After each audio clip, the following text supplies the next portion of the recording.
sensible, always very sensibly dressed, like a shirt, nice shoes, and maybe a tie as well. Kind of old, not old, but in their 40s, glasses. An older person, like stereotypically, like has glasses and like intellectual. Yeah, more mature. Read books. They love books. They love being around books. Person who gives out books to people. If you need any books to borrow any books, you just ask them.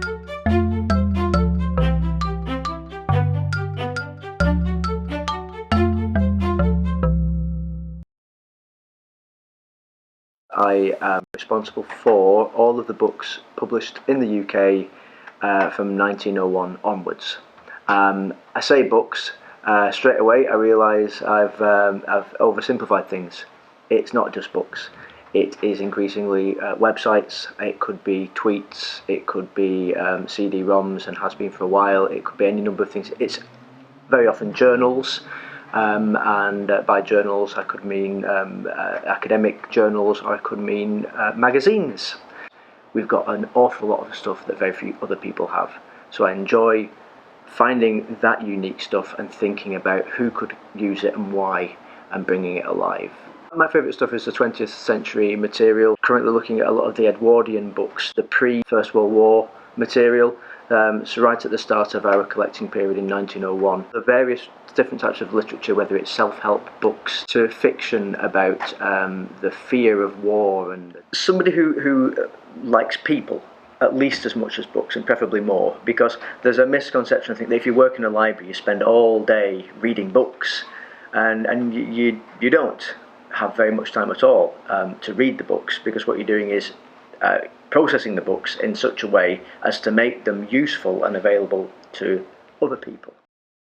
I've just completed an MA in paper conservation. I did a few little short internships, and then I applied to be an icon intern. I loved art, I loved making art, I love learning about the history of art, but then I really like science as well. And conservation is a perfect collaboration between chemistry and physics and then the art world. I did a bit of chemistry in my undergrad, it did help, but then in my MA they didn't expect a chemistry background. It's very applied, it's applied chemistry, so it's way better than GCSE or A-level chemistry, because you're working with the objects and then you're working with the chemistry with the objects, and then it all fits together.